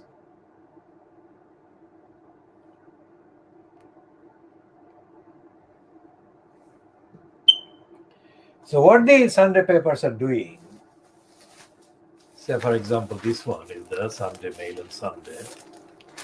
Look at this. This is a complete lie. The Mail on Sunday is saying that somebody is, let's see who they are naming there or describing there as the blob.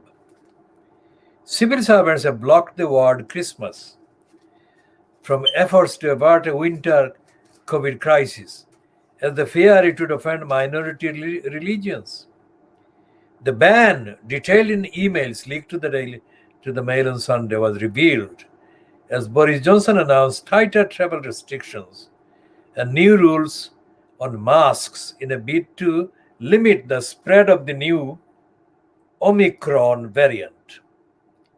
Ministers had also planned a publicity blitz, telling students to get tested before returning to their families using the slogan, "Don't take COVID home for Christmas."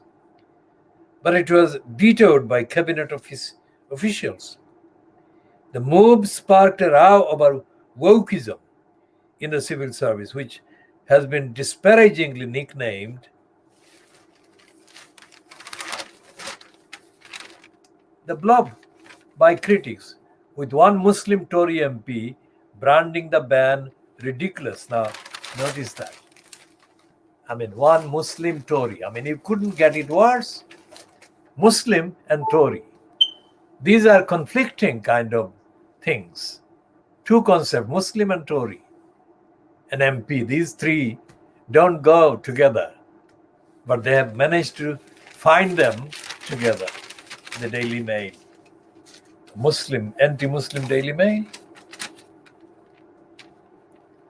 Last night, the Prime Minister threw winter travel plans into chaos by announcing that every traveler arriving in the country must self-isolate until they can produce a negative PCR test, etc., etc. Now, let's scroll back visually, let's say, to see who this Muslim Tory MP is.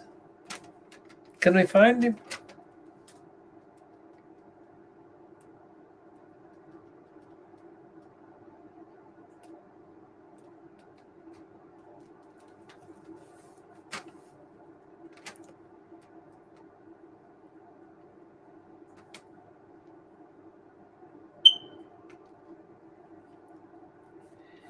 Right, here is the Muslim MP. They said his name is Saki Bhatti, the Conservative MP for Meriden. Said, as a Muslim, I find it ridiculous we can't enjoy this special time of year. I look forward to showing my new son his first Christmas tree. The idea you can't mention Christmas is completely ridiculous. It's a time to celebrate, whatever your background. It's part of the British culture I love. And so on. This idiot has been recognized not only as a Muslim, but as a conservative Muslim MP. And this idiot, I never heard of. That's why I'm having to look up on him. Let's see what says Saqib Bhatti, yeah?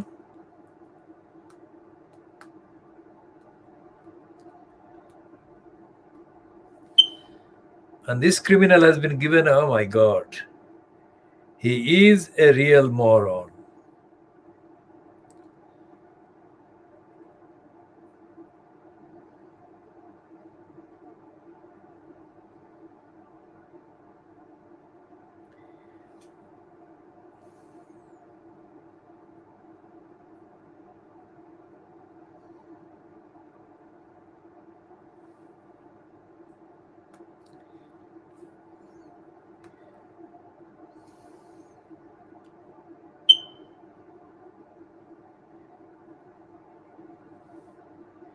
So he is described as the Bhatti is of Pakistani ancestry. He's an accountant by profession.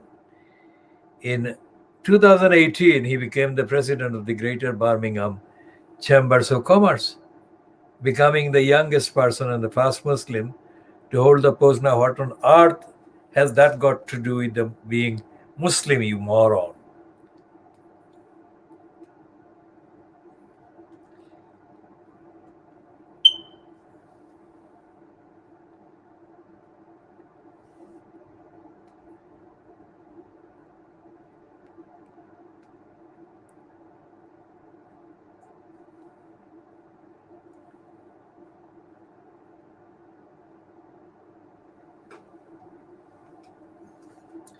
Now, this idiot is stated here that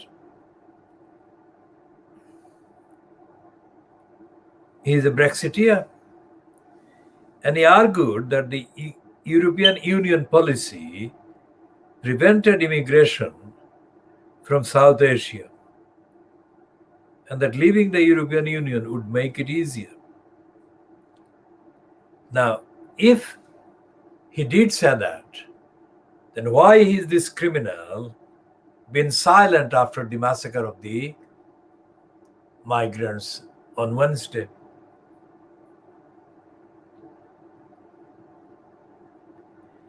Which means that they have morons like him standing for kind of safe seats. Like this was a seat held by Caroline Spellman, but when she resigned or stood down, the Brexiteers chose this moron.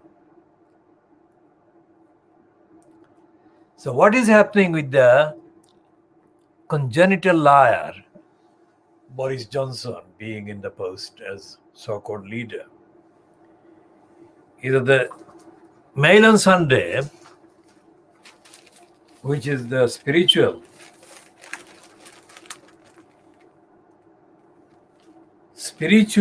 kind of extension of the agenda, which is personified and embodied by the congenital liar Johnson. Now, here we are just shifting slightly onto the treatment of this liar, Amal Raja, another ethnic individual, broadly speaking of the same age groups. Now, Amal Rajan suddenly switched his newspaper support to the Tories so that David Cameron would go to its owner's birthday party. Now, this is too complicated a headline for people who don't know the inside stories of the media to understand immediately. This is Amal Rajan. I mean,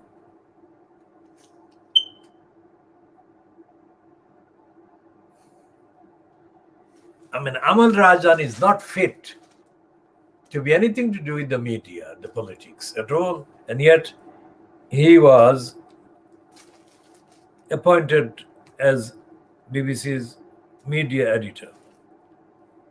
Now, the Mail on Sunday is saying that Rajan has enraged the royals with his BBC documentary, now a tantalizing quest from his days as a Fleet Street editor. Now, he was not a Fleet Street editor. He was a mental slave employed by a crook called Evgeny Lebedev. Lebedev. Evgeny Lebedev is the son of a Russian spy, quote, retired. And Evgeny Lebedev is so shameless in his pursuit of ingratiations with the likes of Cameron, Johnson, etc., that to detail the incidents of his ingratiation and slavery and corruption, it would take a whole edition of this program. So we just summarize in the words that I have just used. Okay, so this is the start of the item about Amal Raja. Shameless moron. It was an editorial volte-face that confounded the Independent's left-wing readership. Why did editor Amal Rajan suddenly swing his newspaper behind David Cameron 2 days before the 2015 general election? A senior political source has claimed to the Mail on Sunday that Mr. Rajan, now a rising star at the BBC, had agreed to support the Conservatives if Mr. Cameron agreed to attend the birthday party of his proprietor, the Russian businessman Evgeny Lebedev. Mr. Lebedev turned 35 the day after polling day, and Guardian reported that Mr. Cameron had attended the party to celebrate. Mr. Rajan, who has faced controversy in recent weeks over an explosive BBC documentary which prompted the royal family to threaten to boycott the corporation, made history as the first non-white Fleet Street newspaper editor when he was appointed in 2013 at the age of 29. Now that is an outrageous stupidity. Non-white Fleet Street newspaper editor means nothing. He was a mental slave. It was not his non-white kind of identity or background, but his servility to Lebedev. He's a crook, a former advisor. He must have done anything that the BBC needed for him to be given the job that he has been given, or the jobs that he has been given by the BBC so far since he joined the BBC. A former advisor and confidant to Mr. Lebedev, Mr. Rajan is tipped as a frontrunner to replace BBC political editor Laura Kunzberg. Now, Laura Kunzberg, we have edited her name to be Konsberg, K replaced by C. Konsberg is an extension of the Conservatives, which is what she is. The source pointed out to this newspaper, that is the Mail on Sunday, that in the months before the 2015 election, Amal Rajan's Independent, the newspaper, had been highly critical of the Conservatives' record in the coalition government. A front page story on 4th of April, 1 month before the general election 2015, revealed that in a private Whitehall meeting to discuss the coalition's priorities, a senior Conservative minister had told a Liberal Democrat cabinet colleague, "You take care of the workers and we will take care of the bosses." A blistering editorial on the same day declared, "The Conservatives have misread the national mood, again showing that they do not reflect Britain as once they did." It added, "The plain fact is that the Conservatives have misread the national mood again, and it is depressing their electoral appeal. The Tory leadership looks and sounds a little too public school, a touch too smug, and a bit too sympathetic to business vested interests." Now these words apply equally to Lebedev, because he is a product of public school and he was inserted into the public school system by his father Lebedev Sr. as part of the program of infiltration, let's say, social, cultural, political infiltration. And Lebedev is shamelessly infiltrating. So what happened was that on the 6th of April 2015, the Independent criticized the Conservatives, and on the 5th of May, the day before the election, or on the day of the election, it changed completely and supported the Conservatives. And the reason why this happened was because, according to this piece, Rajan had got Cameron to agree to meet Lebedev. This is the picture of Lebedev there with Cameron. And the grinning moron there.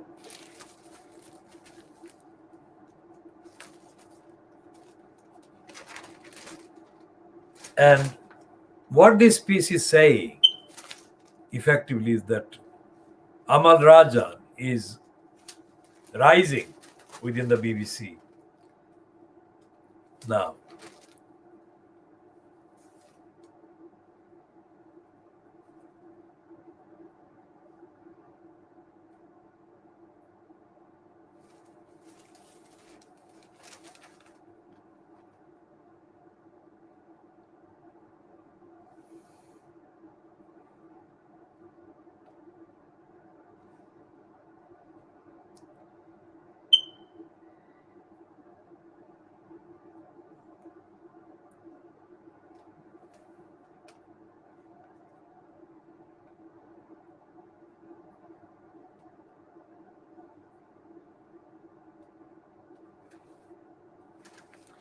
So the corruption of the United Nations and corruption by the United Nations bureaucracy is so phenomenal that to take account of or publish a full account of the corruption via the United Nations would take the length of several programs like the KHOODEELAAR television channel. Now, I think on this edition, we are now just over 2 hours since we started, and we shall be continuing in later editions.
So is this son of the actress and now former MP,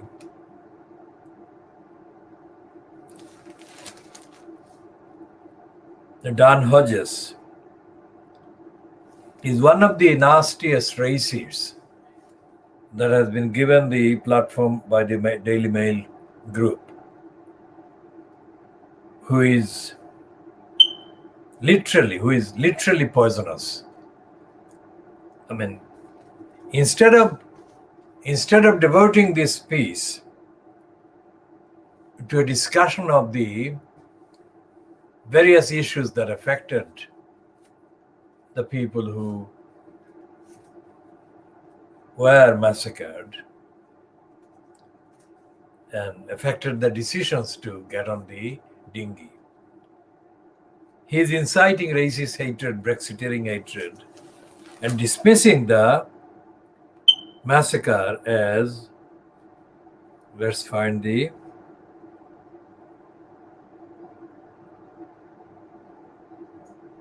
yes, he's talking about a racist conservative, and he's talking positively, favoring him. A normally rock-solid conservative seat it's Bexley and Sidcup. That is where by-election is due to be held as a result of the death of James Brokenshire, who has died. So Bexley, Sidcup, Old Sidcup and Bexley, he's describing as a normally rock-solid Conservative seat. I have been told Tory High Command is becoming increasingly nervous that a combination of sleaze, the migrant crisis, and disillusionment with Boris could see their 18,952 majority cut dramatically. And there is a picture of two Brexiteers dressed in armor, in English armor, Little English armor. That's what it is. It's not British, it's Little English. Richard Tice and Nigel Farage.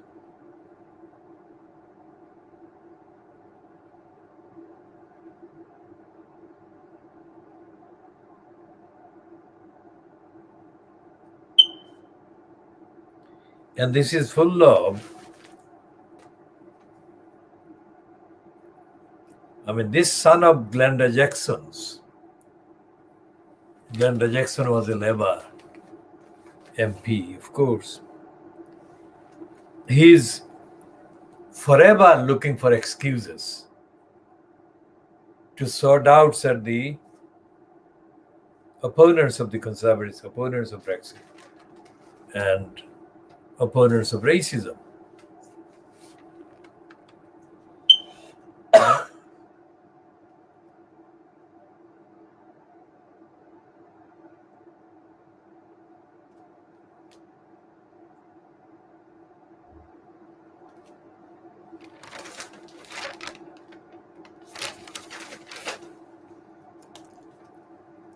And there is nothing in the Daily Mirror or the Sunday Mirror or the Sunday People or the Guardian or the Observer, because these are the titles that could be expected to show awareness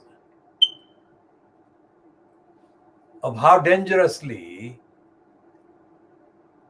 irresponsible, illegal, criminal the Daily Mail group is and has been. There is nothing in the papers, in the Mirror, in the Sunday People, in the Observer, which is Guardian owned, like a Guardian controlled, about the issues that we have been talking about here, about the illegalities, the breach of international law, and the plain falsehood. So we shall be talking on all of these issues in updates as an original kind of development in due course. Let's conclude this one. 10 minutes to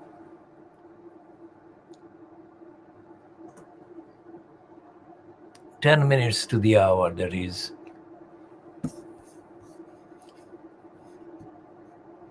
13. So 1850 now. So it's 10 minutes to the hour, 1900 hours GMT.